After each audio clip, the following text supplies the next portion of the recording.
Uh, Hi, everyone participating in this summer camp. I would like to thank Indus Quality Foundation for giving me the opportunity to talk to such beautiful people out there who are looking at us today and listening to us. I would congratulate for this whole Vivek Sala summer camp which you are organizing for the kids, mainly to the Indus Quality Foundation, taking such a beautiful step to bring our children to know about more environment, more how we can adapt and go forward in life for a better life. So, hi kids, I'm so happy to be in between you here. So, I thought rather than sitting in front of the camera and talking to you directly, I thought I talk about how I live my life of a farmer, an agroecological farming practitioner, and how we grow food with nature. So I'll take you around my food forest. You see, this is Predani Farm Learning Center and Food Forest, which is based in Rupnagar, Sonapur. So we established this here to make people like you come here and learn about what is coexistence, how we live together with nature, how we grow our food, which is very local and which is very yummy, and how we are so delighted to eat when we grow our own food. So this is a jungle, and this is a jungle of food, jungle of even non-edible trees, and it is a life of coexistence. We live here, me and my green commandos, we live here and we enjoy the life with the birds, the bees, the wild animals I'm going to talk about, and also the butterfly. See a butterfly coming here now, going that side. So we have so many creatures around us, and this is a world not only for us, the human beings, it is a world for everyone. So, how we live together in harmony and how we balance the life, because coexistence is the balance. Diversity is the principle of that beautiful life, and us maintaining the coexistence is the beautiful way of living forward, which we will can call it as a climate smart or the road ahead for us to live in. For you, I love that you are dedicating this time of you where it is rest for you from your school days in your summer vacation, but you are thinking about how we go forward a better life with our own culture and also our tradition, our brain to think about how the world is beautiful, our skills to make it more better, and also to look at what are the beautiful things we can do where we sustain ourselves in this very competitive world, and how we also think about how in this world of competition we live slowly a very active life with nature around. It is, we have to understand that we have to be with nature because nature is our habitat, and that habitat is for this human. And another thing which I want to also point out, kids, is that we never have to forget that we are also animals coexisting in this natural habitat. So let's go inside the food forest and look at how we live a very beautiful life with nature. And I am going to talk to you today about how we can think about growing our local food, how we can think about how climate grief can be climate action. There is no point now because you see, today I'm standing here in full sun. It's very hot. Even we are surrounded by greens. It is very humid, and the temperature rise is very high in our region and also the country everywhere. In our region particularly, we have high humidity also, so it's very hard to survive when the temperature goes beyond 36 37 degrees centigrade. Already we have recorded more than 38 degrees centigrade this season with a humidity of more than 70%, which makes it very heavy. So whenever you look at a weather forecast in your mobile, you see the temperature is like 31 degrees centigrade but feels like 38 degrees centigrade. that feels like is because of this very heavy atmosphere we have, the humidity, and that makes life very difficult. So people living in northeast India with big rivers, with greens around, it's a humid region. So if we don't think about this temperature rise and the climate, for us to live in the future will be a very big struggle. And this talk which I'm giving to you will be more confined to climate grief to climate action, and how we think about what is our local food, what is a regenerative food, how we balance that, and also we change the attitude of only talking about climate, reading about climate, writing about climate, doing conferences about climate, but forget that there is an act which each one of you, including me, including all those organizing this program, has to do. So action is more important. So let's call this session as Climate Grief to Climate Action.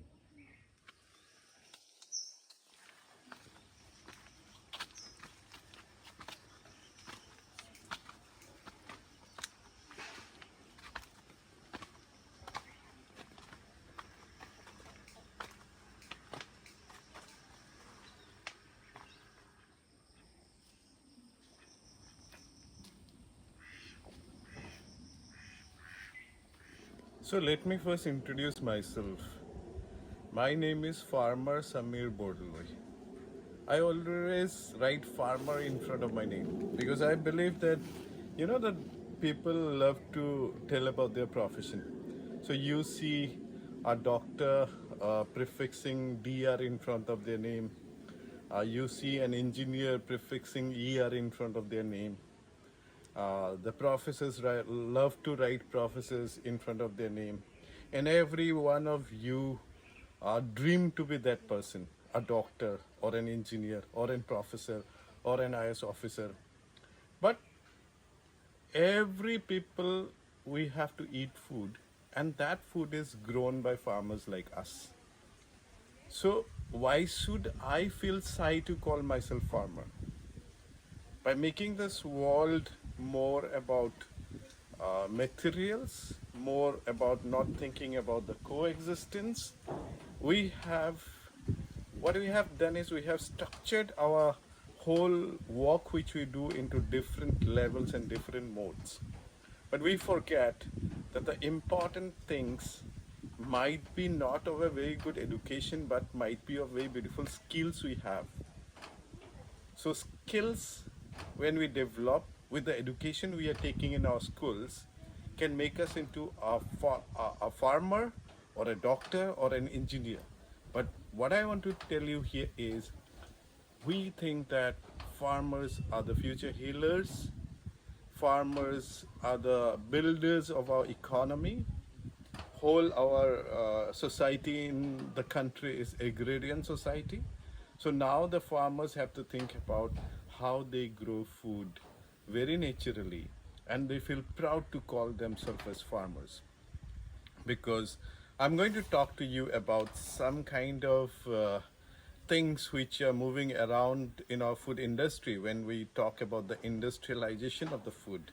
When food becomes your packets, when you buy food from the markets, and you are dependent not directly on a farmer, or you don't think about growing food yourself, or you even don't dream about becoming farmer.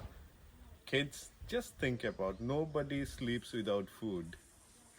But in this country, nobody, very few people only dream to become farmers. So there are courses like the agricultural sciences, there are courses like the food science, there are courses like the fisheries, the animal husbandry. There are courses related to food production. People join those universities. They love to become a student in the agricultural science in the universities, but they never dream to be farmers. They dream to be officers. So we have divided the society, but when you become an officer and you go to a village, you enjoy the rural life, you enjoy the very heartful hospitality of the farmer, when you see the simplicity there. So from that fast world which we create in the cities, when we go back to the villages, we enjoy that. I would like to also mention you, many people from the cities, they come and work with us. And many of them come with a mission that we will go to the village and make the villages into smart village. Make the villages into, okay, oh, farmer's life is like distressful, so we'll make it better. But most of the time I have seen kids, when they come, they get out of the car and they look around the village, they look around the greens which they miss in their concreted fast world. The first word that comes out of their mouth is, wow, ye itna sundar hai.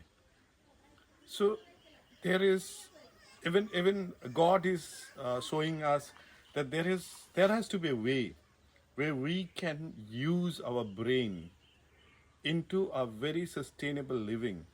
It is the words like sustainable living, climate action, and everything is not something to be glamorized to do a workshop or do something like to make my speech better.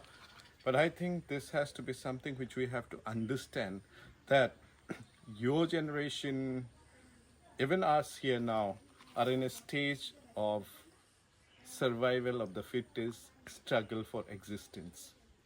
The earth has changed, the climate has changed, human needs have gone to grids. So the balance between needs and grids is not there. And when this human animal, he goes around meeting his needs, so that it comes into their greeds, they want more. And when they get more, they again seek the rural touch of the soil to be stressless. This whole journey of going very fast takes us into a mode where might be we are not resting with our brain, and that gives us stress, and we feel very stressful. So there is nature deficit syndrome. I call it a nature deficit syndrome, where when you are out of the nature, so you will have those stress. So just going to a village or coming to a farm like this or a food forest, you feel like you have a very beautiful life there for that moment. So I am a farmer who is an agroecological farming practices. What is agroecology? There are some principles when we talk about environment friendly growing of food, where we take care of how we reuse and recycle the resources we have, how we think of coexistence, how we develop a very beautiful circular economy among us, where everything we are getting is from our farm. And also we look at how we take care of water, how we take care of the environment, how we take care more green, how we reduce the temperature. So growing food has to be combined with all our thoughts and action, where we make it balanced. So I am practicing this for last 20 years, and I have a campsite here where I bring in children like you to be out of this whole fast world living, and come here and enjoy nature and learn more art and science from nature, because I believe growing our own food is an art and science of coexistence. It cannot be a science of elimination. See here, I will show you. Diversity is the main principle, right? So you can see here I'm standing in this plot where we have, if you know this is a turmeric plant which grows under the ground. We have pumpkins here all creeping around. And then we have this roselle. This is roselle. We have a papaya plant growing here. We have ginger plants there out there.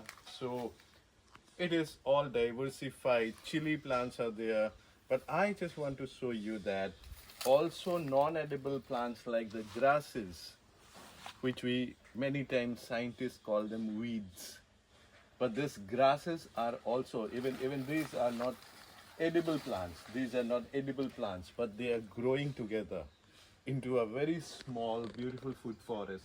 And it is multi-storied. We have ericanas, we have non-edible mahogany trees, we have jackfruit trees here, we have bananas there. So it's a multi-storied cropping like the jungle. So we call it a food forest. So I grow a food forest here, which is spread around 30 bighas of land. And here we don't eliminate, we don't remove the grasses, we just plant them. We make seed bombs, we throw seed bombs. And the most important thing, bees are here to pollinate and give us food. If there are no bees, our life is not there. There are lots of wild animals coming who also get their food. There is a food chain. We have deers coming at night who also share our food. We have wild boars coming at night who also share our food. And also we have wild elephants and the leopards coming. So a food chain. I as a human being also has to understand that I am a part of the food chain. I cannot be out of the food chain. My predators are there. I can close my doors and gates and everything to be safe from my predator like a tiger. But the rule of predation will be there. The rule of balancing the whole population in the whole universe has to go on. So I have blocked everything. No predators come. No snakes come. No wild animals come and kill me. I have protected myself as a human brain, using my human brain. But a small virus comes into us, might be in the wind, might be through the human animal only, and kills so many people in this world, which is a balancing act. So there we have to again come back and understand, kids, the rule of nature has to be followed. We have to assist nature. We cannot create nature. So the biggest mistake humans, their needs going into grades, what we are trying to do is we are trying to create nature or nature type of systems where might be our life becomes not so happy and healthy. For example, not planting trees, cutting out bamboos, which has got the highest carbon trapping ability, but bringing an air condition, which is again dependent on energy, which has got a not natural lifestyle, which makes us addicted to that, where we need to do this. Many people, many of you can do at your home, many of you cannot do that.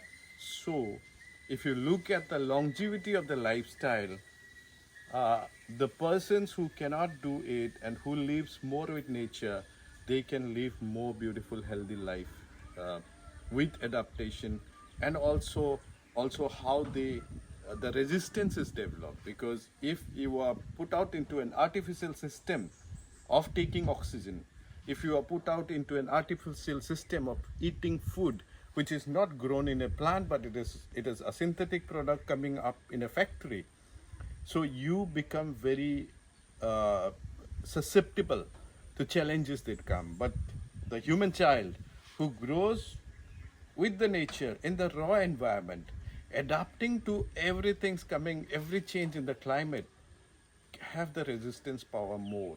So we have to think about how we build ourselves as an immune human kid or a human animal, where we think about how we keep ourselves also going in this whole changing world.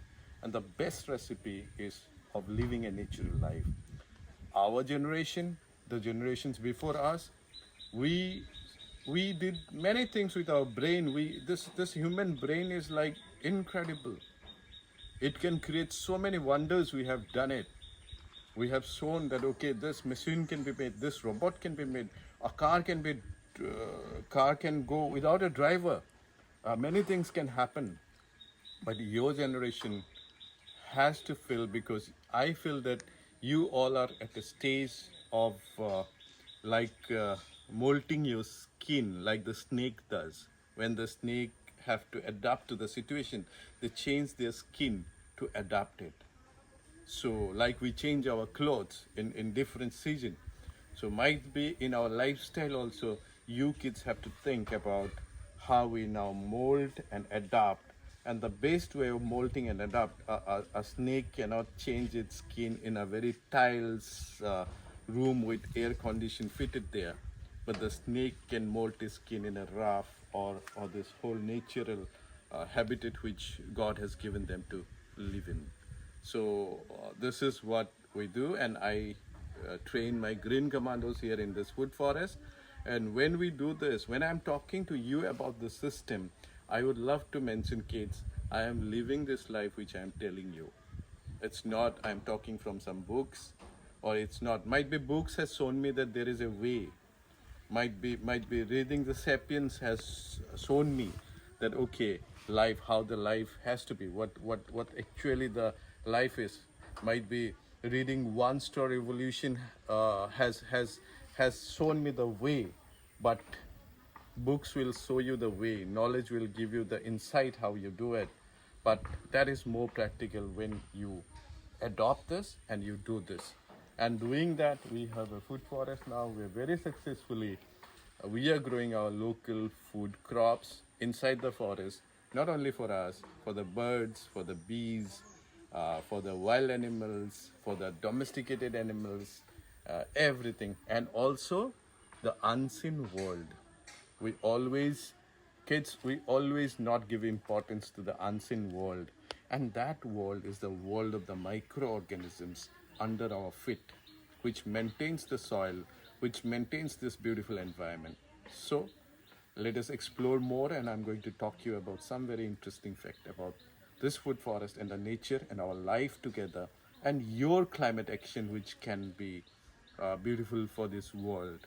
And that will be something which will be very beautiful for this summer camp, where you listen, you learn, but also act. I'm going to give you an act which you have to do after this session I have.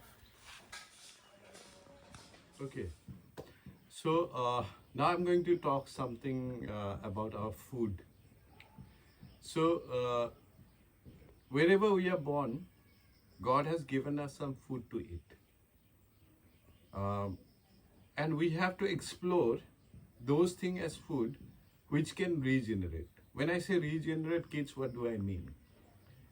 Have you seen a bird eating a fruit? For example, a bird eating a plum.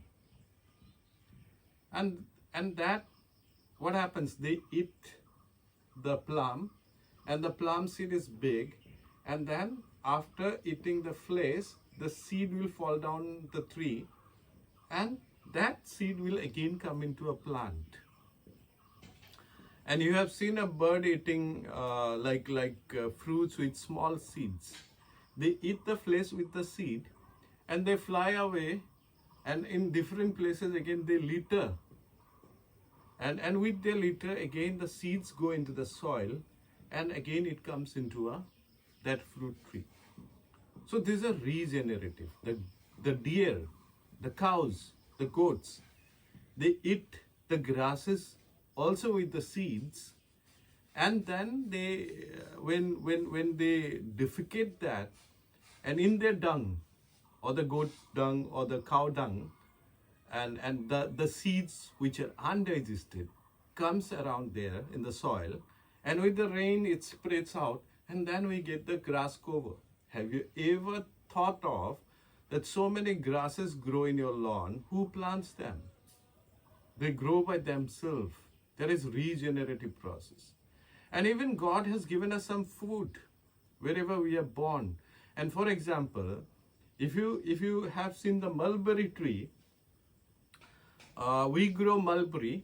We get the mulberry fruit, which is very yummy. There, the moth comes of the silkworm, and they eat the leaves. So the leaves are eaten by the silkworm, and fruits are eaten by human and other birds. Birds eat it, and they will again spread the seeds. Human also eat it, but also if we as human cut the branches of like this thickness, and we just again plant the branches in the soil, again a tree comes. Another example I'm going to give you, which is very interesting. Have you seen a drumstick tree? It is huge, okay? Those who have not seen, it's a big tree. So the drumsticks, they bear fruit very in the top part of the tree. So it is very difficult for us to pluck those, because they are tall trees and we cannot pluck it. So what happens is we have to cut the branches to harvest the topmost drumsticks. But see the rule of nature. You cut the branches to harvest it, and then again you just plant this cut piece of the branch, and that comes into again new tree. So even the tree is telling us, okay, you have to like we have haircuts.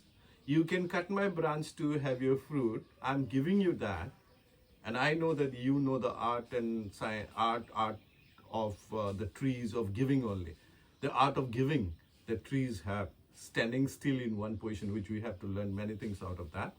So it tells us that okay, you just cut my branch, take your food, but again plant it somewhere, it will regenerate into the tree, and also it helps to increase my race of trees in different places, which is regenerative and continuation of life. Now here I want to come here to another kind of plants which we have in the market, which are called the hybrids or the genetically modified plants. So this hybrid seeds, for example, the big tomatoes you get in the market, the cauliflower, the cabbage, the broccoli, the lettuce, all those kind of things which actually we see in the market, or the fruits like the like some very exotic fruits, avocados, dragon fruits, they are food for those people where it originated and where they can keep seeds of them. They are not local to us. If we explore, we will see there are other food which are given to us. For example, in Assam, we have so many herbs. I was showing you earlier the yams, the roselle, the herbs, different kind of herbs we have, which becomes into our food habit. If you look at our ancestors, they have survived with those food, and this food have co-evolved with us.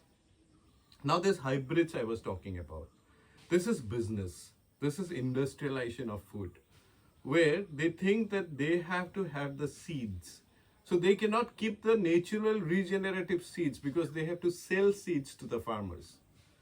And for that, they make it hybrids. The hybrids, like the tomato you buy from the market, which is big hybrid tomato, you take a seed out of this and grow it. It will grow into a plant, somewhat big, but it will not bear a fruit.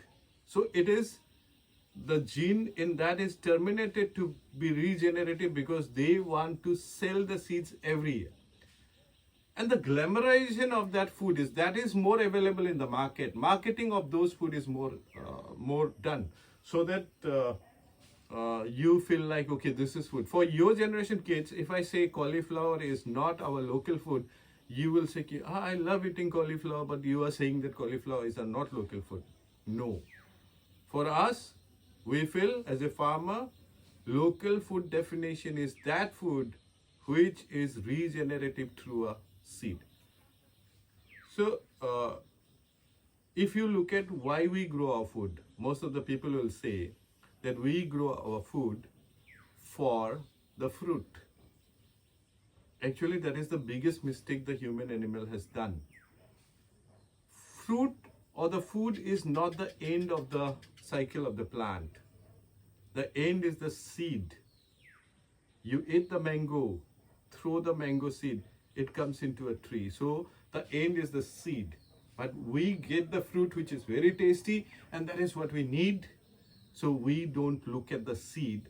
That is why those people who want to do business in agriculture, they captured the seed. They transformed into hybrids and genetically modified seeds. They advertised it, they marketed it, and in us, they made it that, okay, your local mango which can regenerate is not a mango which you will buy from the market. You will buy something a mango which is coming from outside, whose seed might not grow in this landscape. So eating an avocado is a style. Eating a dragon fruit is a style. But in Assam or in Northeast, eating a poniol, which is a local fruit, eating a letiku, Burmese plum, eating a thekera, garcinia is not a style. The style is more into that food which is industrialized, which is more, which is coming into the whole marketing system. So you see them in the market. And I was mentioning that your generation have not seen the local food in the market. Yeah, those who have got the habit of going to the countryside with your parents, you see those whole local seeds. So for you to understand local food, when we define, are those food which are co-evolving, and they are heirloom. They are called heirloom seeds. They're coming with us as a race. And that is your local food. And you have to choose to eat your local food and grow local food. So I think you got the understanding of what actually is local food. So I just want to tell you here is that the food which we eat, for you, those food which we get in the market, for example, the chips you get, the biscuits you get. Nowadays, I know you have a craze about the Malkist, different kind of biscuits coming. So these are actually not your natural food. These are like, they have triggered your dopamine. There is a hormone in our brain which triggers for liking something. So they have triggered your dopamine, and that's why you love that. That's why some of you will say that I love the prawn chips. Some of you will say that no, I love the medangles. Someone of you will say that no, I love 5-star. Someone of you will say that I need the dairy milk. So these are all the corporates, the industrial food system, even work around that how they can make customers loyal to their products. But they don't come out of the natural food products. And another thing which I want to mention you here is, kids, when we change our local food into buying, when we become producers to consumers, what happens is we bring lots of plastics in the name of food to our home. The biscuit packets now, with a small biscuit packet again inside, brings lot of pollution, and we are the people who eat it, and we talk about environment and keeping environment good. Every morning from our household, we are taking this much of plastic and giving it to the dustbins. We take, okay, segregation is good, but where it goes? How can it be managed with so much of big population? Every one of you I know are somehow eating a Mentos, or somehow eating a chips, or somehow consuming biscuits, or might be all of your parents are bringing on all the mustard oil packets to, this has become a part of life. It is very difficult. I think if your generation can think about how we go back to local food, because when we were kids, our grandma used to give pithas from rice flour, which did not need any package or any oil palm or the palm oil, the oil produced from the oil palm. They don't need palm oil to cook it, which is not good for our health. They cooked it in very strong mustard oil, and they gave us, by frying it, own homemade, own grown local sticky rice. So everything localized with our local food wisdom. So if you want to be a climate steward, I just advise you, think about what you eat and how you don't pollute by buying more food. And whenever you go out for shopping, you think about how you take a bag with you, and even reduce the consumption of those things which strikes your dopamine. And now also you will feel like, what this guy is talking about, not eating a prawn chips or a medangles.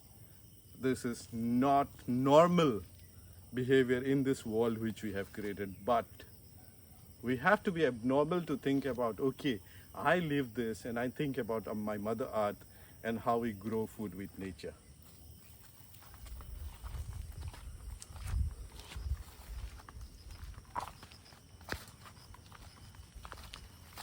See, I'll show you a very interesting plant here. This plant is called by our farmers as lipstick plants. So the fruit, the women earlier in the villages, they used to put their cosmetics, they used to put lipstick out of this. See, nature gives us everything. This is what I was talking about. We pluck the drumsticks from the top. We have to cut this branch. We put the branch here. Now it has regenerated again. See here, this yam we are growing, it's a yam which we ate. But this is a very nutritious wild yam which nature is giving us, again food. See, this bed is made by kids like you who come here for our food forest footprint. One of our green commando, Mr. Sikur Padma, he organizes that. You can be also part of that Saturday, Sundays. When you come here, they made a zero tillage bed here. And now, see, I can pluck this beautiful local chili seed which has got seed inside, and from this seed I throw the seeds, again plants come. This is regenerative. Those who have not seen the ginger plant, this is ginger plant, this is black pepper, and top there the mother tree is wood apple, bell we call in Hindi. And this is a bio-intensive bed, no grass removing. It's a forest of food. This is more of the homestead model where we grow with our farmers and teach them how to grow everything in a diversified way and then grow food together. So kids, now I have shown you how we make our homesteads into homestead food forest. But what I'm going to show you here is the real forest. And this is the real food forest. There lots of animals are also there. We have wild elephants. So a few days back only we had lots of elephants coming here. So there we grow food inside. We throw seed bombs. We do zero tillage planting. When you come here sometimes I can show you inside, but now I cannot take you inside because there is a herd of elephants which came at night. They are inside resting now. So I'm not taking you inside. Otherwise I would have shown you how we grow the turmerics and how we grow the local fruits with the forest together, and with the ambition not only for us but also for those animals. When I say giving food to animals and this whole food forest model, I would also love to say you about this tree, okay? This is a jackfruit tree, and might be 7 days back, they were like jackfruits, all jackfruits like were there. So herd of around 10-15 elephants came and they ate the jackfruit because it's a paddy growing season. On the side we have villages where villagers chase them away with some practices which they don't enjoy, like crackers and beating drums. So they came here, they were angry, they ate the jackfruit and they uprooted this tree and make it fill. I would love Padma to come near to show them something which is very interesting. So we came in the morning, we saw the elephants came, they ate the jackfruits. We are not unhappy that they have it, and I'm very happy, and we all here are very happy that we could feed those elephants. Other humans were like chasing them away, but we could feed those jackfruits to the elephants. Yeah, with anger they just uprooted this, but Padmoda and Doyada, 175-year young green commando or the ranger we have in our forest, whom you can meet when you come here. He just put bamboo here and made the tree stand again. Come here. Just it is like 7 days, but see this green, again life coming. See this green, again life coming. Again this tree, we just made it grow. So everything kids you do with positive energy, and when there is coexistence or the compassion in you, then you can live a life which is very satisfying. Coming this day, making this video and looking at this generation, whole day we are very happy that okay, this tree is again surviving. So there are nature's rules. So there we have turmeric which we grow, and the wild elephants come, and the turmerics which are more in this stage in September, October, they will stamp on them and they make our turmeric this bigger. And this whole area we have some zero tillage beds, local fruits. I was talking about the mulberry. See, these are the mulberry. Elephants, we don't want to come to our classroom because we train our green commandos and children like you who camp here in our tents here. But we plant those lemon trees which has got thorns, and elephants don't love the thorns, so they don't come this side. We can get the elephants also, we can keep them out of this place, and we can also get the Assam lemon, the beautiful lemon which is good, costly to as a farmer to sell in the market, we get good price, and for you it's a very beautiful local fruit which we can eat. So it's very important to coexist. This is my classroom where I train my green commandos and the youths and children who come here, the farmers whom we teach agroecological practices. I am very thankful to the organizers for giving me this opportunity to talk to people like you, because I feel like you are the ones who will make our world again green. The concreted world with fast cars and all fast life makes us more unstable. So let us learn to live very close with nature and think about how we grow with all the other creatures, coexistence, compassionate. The farming system which I follow here, which is an agroecological practice, I call it compassionate farming system. And the way of life which we do here is called the coexistence way of life. You have to be, all friends you are meeting today in this whole online platform might keep in touch with each other, because like all the days you have done this summer camp, many people have sown the seeds of better living in the future. Don't think of yourself only. Don't think that it is only a life of proving that I have to prove how I dance good, I have to prove how I am the best footballer, I have to prove how I get the highest mark in the class. Is not going to give you the peace in your brain and the happiness. If you think about doing it for goodness, doing it for everyone, then you will be the topper. You will be the best person in life, where you can innovate. Because we need now creators, we need Srishtikars. We don't need copy-paste technology to go on. We don't need that only we will copy and paste and we show that, okay, I have done this. We need somebody who co-creates. Co-creation is a beautiful word, which we have to do. So keep in touch with all the group members you have, and I will be online after this video, and we will interact with each other about your reflections and how you think. But before that, I told you I'm going to give you an assignment. We are going to do that, okay? And you have to do it from tomorrow till you are in this world. The assignment for you is making seed bombs. We are going to do bombing, and the bombing which makes the world green, not kills people. So this seed bomb is made of mud, compost, and there is a video which I'm giving to the organizers, which is a 3-minute video, tutorial video on how to make seed bombs. So they are going to circulate this to you. You see the video and you practice this at home and make other kids also learn about that. First you do it, act, and then also start a mission of seed bombing everywhere you are.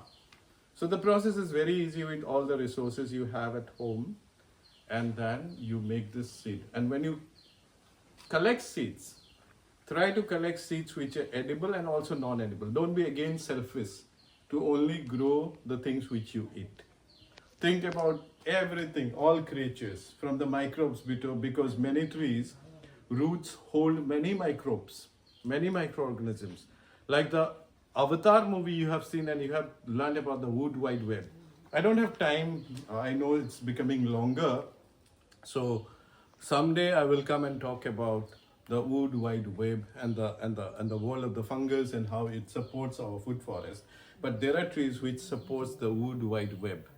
So grow more trees with seed bombs, learn it and throw it. So this is your assignment for the whole life. Keep on doing this. You are in the school now, you'll be in the college, you will be in the universities, you will be a very successful person in life, but with your hands green, like the birds litter, you will also litter seed bombs, and you do bombing, which has made the world greener and more peaceful to live in. So thank you very much. Do this activity, and I'll be now online with you to interact with you.